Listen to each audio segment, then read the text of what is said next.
So I think it is a very important aspect that you have integrated studies of prelims and mains, and this is going to help you make a timetable so that आप अपने attempt के लिए तैयार हो सके next attempt के लिए. Okay, ये रफ आइडिया आपको दे देगा. So I just get to the main thing.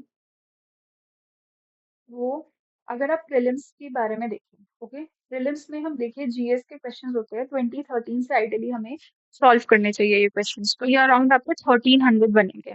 CSAT के आपको पास 6 इयर्स के क्वेश्चन अगर आप ले लो तो 400 ओल्ड क्वेश्चंस बनेंगे, 80 क्वेश्चंस न्यू बनेंगे. न्यू मतलब 2025 के.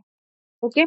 सिमिलरली अगर आप मेंस के क्वेश्चन ले लो, मेंस के अंदर आपके पास जो जितने भी जीएस हैं सारे के सारे वो 1040 क्वेश्चंस बनेंगे.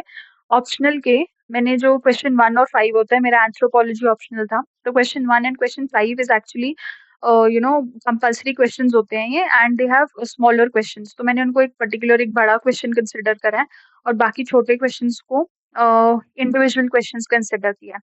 और वो क्वेश्चंस जो होते हैं यूजुअली उसमें अंदर चॉइस रहती है, बट सारे क्वेश्चंस को इंक्लूड किया जाए तो वो भी 20 क्वेश्चंस पर पेपर बन जाते हैं. तो 2013 के बाद अगर आप कंसिडर करें तो अराउंड 520 क्वेश्चंस बनते हैं. ओके. ऐसे मैंने इसके अंदर लिखा नहीं है बिकॉज इतने ऐसे हम नहीं कर पाएंगे. अब आप वंडर कर रहे होंगे कि ये आगे ब्लू में क्या लिखा है. तो अगर आप इसे डेली करेंगे, उसका नंबर लिखा है, ये मैं आपको एक्सप्लेन करती हूँ, बट उससे पहले हम यहाँ आते हैं. ओके. मैंने कंसिडर किया है कि हम अगस्त, सितंबर, अक्टूबर, नवंबर तक का प्लान अगर बनाएं तो देखा जाए तो ideally we will be able to complete only 20 days a month. Okay. किसी भी तरह से, क्योंकि आपको कुछ ऑफ डेज भी चाहिए, कुछ आप रिविजन करेंगे, कुछ आपके थोड़े वेस्ट वगैरह भी हो जाएंगे. तो 20 डेज इफेक्टिवली आप किसी भी महीने के निकाल सकते हैं. उससे ज्यादा भी निकाल सकते हैं, आप पे डिपेंड करता है, बट आइडियली 20 तो आपको निकालने पड़ेंगे. ओके. और मैंने नवंबर तक का टाइम कंसिडर किया है. दिसंबर को हम इसके अंदर कंसिडर करेंगे फुल रिविजन के लिए. ओके. अभी तक का ये प्लान है. ओके. नेक्स्ट मैं आपको अब बताती हूँ.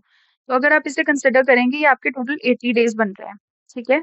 80 डेज में अगर आपको ये सारा का सारा पीवाईक्यू फिट करना है तो आपको जीएस के जो प्रीलिम्स के क्वेश्चंस हैं वो अप्रोक्सीमेटली 16 करने होंगे एक दिन में. सीसैट के 5 ओल्ड और एक नया क्वेश्चन 2025 का. मेंस के आपको जीएस के 13 question per day and 7 question optional के करने होते हैं. ठीक है. नाउ दिस माइट सीम कि काफी ज्यादा लग रहा है ये. So I have actually made a plan of completing this in 2-2.5 hours. Okay. इसके लिए हमारे पास पहली जो चीज है, 4 संडेज मैंने ऑफ रखे हैं, क्योंकि एनी विच वे आप बर्न आउट करके कुछ दिन अपने वेस्ट करने वाले हैं. उसमें ना तो आप अच्छे से एंजॉय करेंगे, ना आप मतलब इफेक्टिवली काम करेंगे. तो आप कंसिडर कर लीजिए कि एक दिन आप प्लान कर लीजिए ऑफ का. आइडियली संडे रख लीजिए, क्योंकि उस दिन आपके पेरेंट्स भी आप इतना पढ़ नहीं पाएंगे, घर पे सब लोग होंगे, पेरेंट्स को भी थोड़ा कहीं आना जाना होगा, कुछ भी होगा, उस अकॉर्डिंग और फेस्टिवल्स के अकॉर्डिंग भी आप इसे एडजस्ट कर सकते हैं अपने ऑफ डेज को. और उसके बाद आपके पास आया फ्राइडे, जो कि मैंने रिवीजन के लिए रखा है, सैटरडे जिसमें आप टेस्ट देंगे. ओके. अब इस पूरे शेड्यूल को 2 आवर्स, 2.5 आवर्स में फिट करने का कैसे करेंगे आप. तो 2 आवर्स का जो मेरा शेड्यूल है वो मैंने ऐसे बनाया है. This is for both beginners as well as working. I just tell you. 30 minutes में आपने 16 प्रीलिम्स के क्वेश्चन एंड 6 सीसैट के करने हैं. Okay. 5-5 question each. As I already told you, CSAT में आपने बहुत टफ टॉपिक्स नहीं उठाने हैं, क्योंकि ये आपको सिर्फ इसे पास करना है. 35 नंबर ही लेके आने हैं आपको इसके अंदर, है ना. सॉरी, 33% लेके आने हैं आपको इसके अंदर, तो 35 कंसिडर करके आप रखो. तो इसमें बहुत टफ चीजों में मत फंसो. ओके. 16 प्रीलिम्स के क्वेश्चन 30 मिनट्स में. ओके. 45 मिनट्स में आपने 13 जीएस के क्वेश्चन करने हैं, और 45 मिनट्स नेक्स्ट में आपने 7 क्वेश्चन ऑप्शनल के करने हैं. ठीक है. Even this seems quite a lot. ठीक है. I just tell you how that can be solve. Okay. Now ये अगर आप बिगिनर हैं तो आपके बहुत सारे फाउंडेशन लेक्चर्स रहते होंगे, नोट मेकिंग रहता होगा, उसमें से भी आप कम से कम 2 घंटे तो निकाल ही पाएंगे.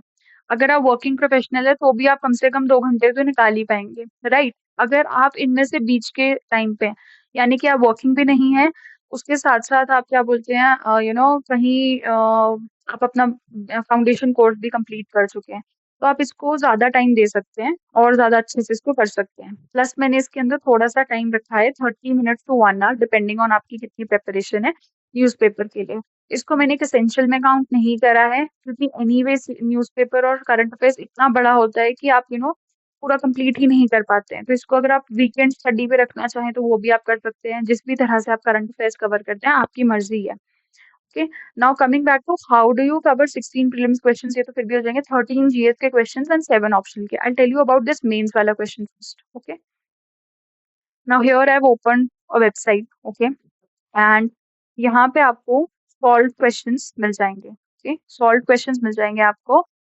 मेंस के।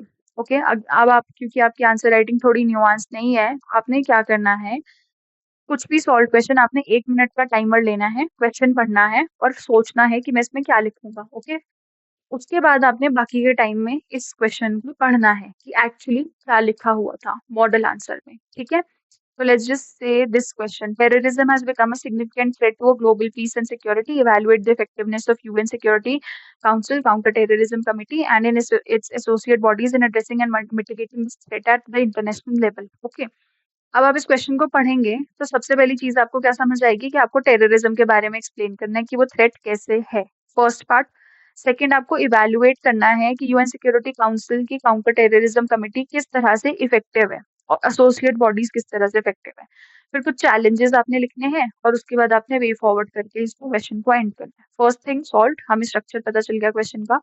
सेकंड चीज जो आपके दिमाग में आ सकती है वो ये है कि ये काउंटर टेररिज्म कमिटी क्या है। अब इस वजह से आप फंस जाते हो, आप क्वेश्चंस लिखते ही नहीं हो कि अभी तो मैंने अपना सिलेबस कंप्लीट नहीं किया है, मेरे को आगे पढ़ाई में आएगा कि ये काउंटर टेररिज्म कमिटी क्या होती है, जब मैं वो पढ़ लूंगा तब मैं आंसर लिखूंगा। Don't do that. This is a previous year question. 2024 में जितने भी लोगों ने मेंस लिखा होगा, लिखा है वॉट, उन लोगों को भी ये नहीं पता होगा। उनके सामने पहली बार आया और उन्होंने एट द मोमेंट ये आंसर लिखा है, और आपके साथ भी ऐसा ही होगा। अब आपके मटेरियल में ये सब अपडेटेड है, आपके मटेरियल में ये कहीं ना कहीं मेंशन्ड होगा क्योंकि ये पीवाईक्यू बन चुका है। लेकिन आप जो आगे एक्चुअल पेपर अपना अटेम्प्ट देने वाले हैं उसमें आपको कोई नई चीज मिलेगी। ठीक है, तो अब देखिए कमिटी क्या होती है। अगर आप सोचें, जैसा मैंने पहले भी आपको बताया था, आपने एथिक्स कमेटी पढ़ी है, बहुत सारी कमिटीज जो आपने पढ़ी हैं, तो उसमें क्या होता है, कुछ लोग होते हैं, ठीक है, वो इकट्ठे होते हैं, प्लानिंग करते हैं और उसके अकॉर्डिंग, उस प्लान के अकॉर्डिंग हमारी फाइनल चीजें एग्जीक्यूट होती हैं। That is what a committee is in a very layman term.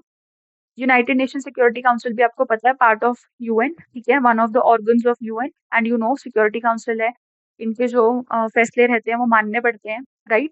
5 permanent members हैं और बाकी के मेंबर्स को 2 ईयर की टर्म मिलती है। Basics you know about this, right. इतना आपको जब पता है तो let's just go to the answer. Okay, here is the answer. Now once you have done all of this, just write it down, just think about it कि अगर कोई counter terrorism committee होगी, टेररिज्म के against अगर किसी committee को कुछ design करना होगा तो वो क्या डिजाइन करेगी। टेररिस्ट हैं तो अगर ऑर्गेनाइजेशनल लेवल पे देखा जाए तो आपको उनकी आइडियोलॉजी ब्रेक करनी पड़ेगी, क्योंकि कोई क्यों इस तरह का काम कर रहा है। ओके, आइडियोलॉजी ब्रेक करनी पड़ेगी, उनका नेटवर्क ब्रेक करना पड़ेगा। प्लान करोगे ना आप ऐसा करने के लिए, नेटवर्क ब्रेक करना पड़ेगा, उनकी फाइनेंसेस जो आ रहे हैं वो चोक करने पड़ेंगे, टेरर फाइनेंसिंग चोक करना पड़ेगा।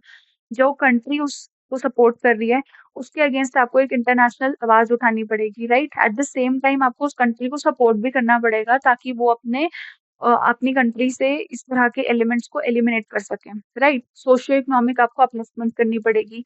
और इस सब के बाद भी आपको एक ग्लोबल लेवल पे जाके एक अवेयरनेस फैलानी पड़ेगी कि इनकेस अगर टेररिज्म फैल रहा है और कोई उसका शिकार हो रहा है, फॉर एग्जाम्पल इंडिया में, गॉड फॉरबिड, अगर कुछ गलत हो रहा है तो हम उसको रिस्पॉन्ड कैसे करें, right. That would be the committee का एजेंडा।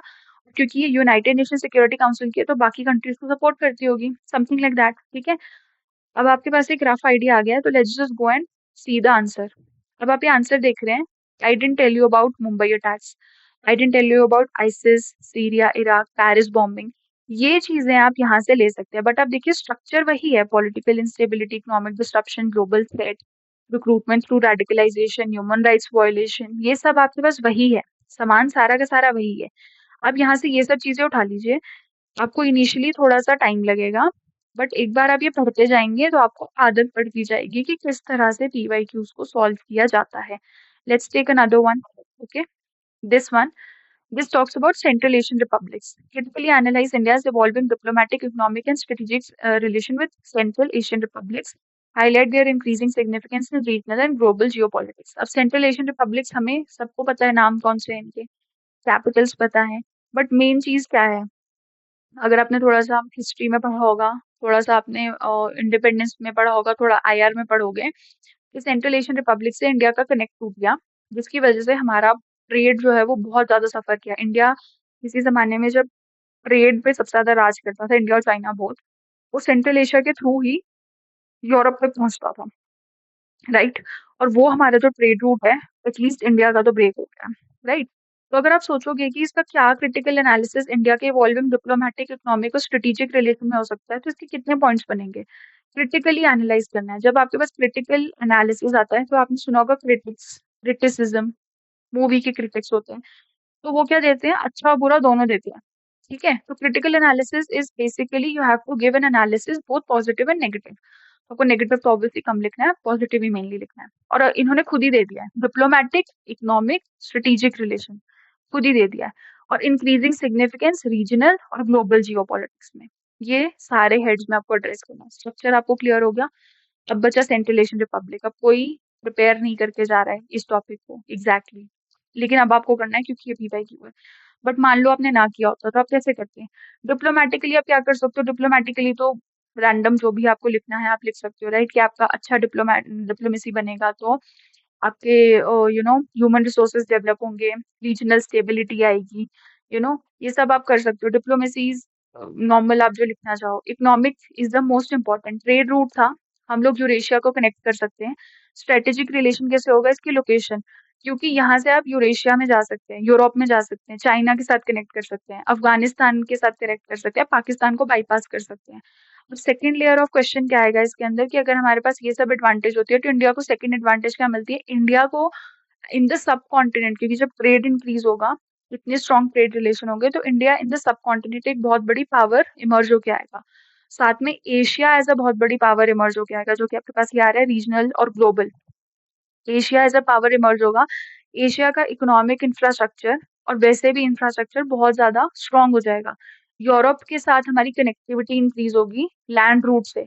हमारा जो हमारे पास जैसे रेड सी क्राइसिस हुआ था, उसके ऊपर डिपेंडेंस हमारी बहुत कम हो जाएगी, राइट? एक बहुत ही अच्छा रूट जो है हमारे लिए ओपन अप हो जाएगा। छोटा भी होगा ये रूट, ठीक है? और हमारे जो ह्यूमन रिसोर्सेज हैं वो भी बहुत इजीली फ्लो हो पाएंगे। ओके, ये हमारा एक रैंडम सा थोड़ा सा स्ट्रक्चर हमने तैयार कर लिया।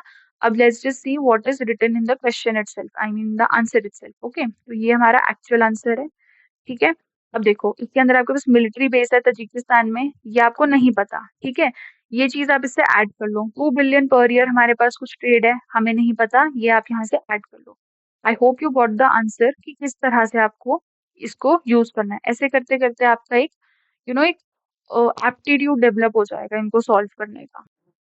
तो यही सेम चीज आपने करनी है अपने ऑप्शनल के लिए भी, और जो 16 प्रीलिम्स के क्वेश्चंस हैं उसके लिए भी आप यही कर सकते हैं, ठीक है? और ये आपको ज्यादा टाइम नहीं लगेगा, क्योंकि बहुत सी प्रीलिम्स फोकस, अब जो फाउंडेशन कोर्स कर रहे हैं यूजुअली वो काफी प्रीलिम्स फोकस रहते हैं, तो आपके ये इतना प्रॉब्लमेटिक नहीं रहेगा। ओके, सी सैट का मैंने आपको बता दिया कि बहुत टफ चीजों में मत जाओ, एनीवेज आप उसे सॉल्व नहीं कर पाओगे।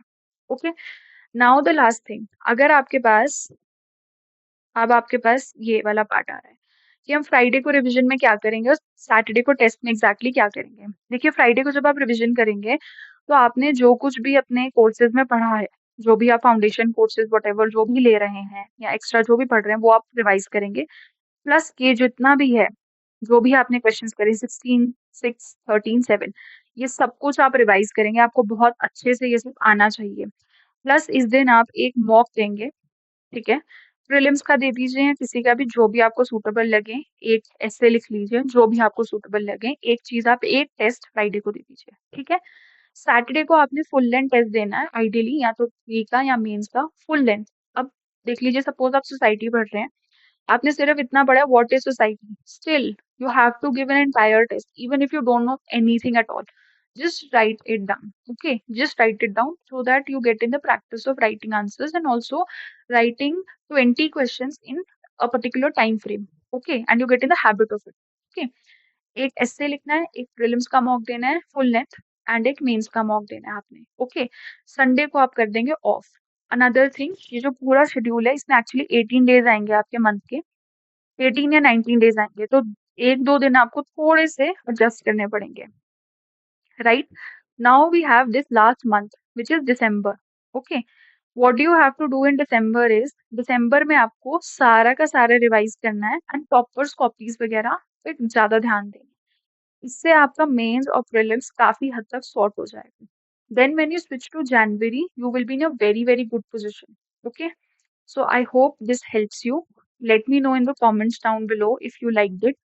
And you can tweak this according to your own, of course, requirements. And I hope this will be easy for you to follow. And thank you so much.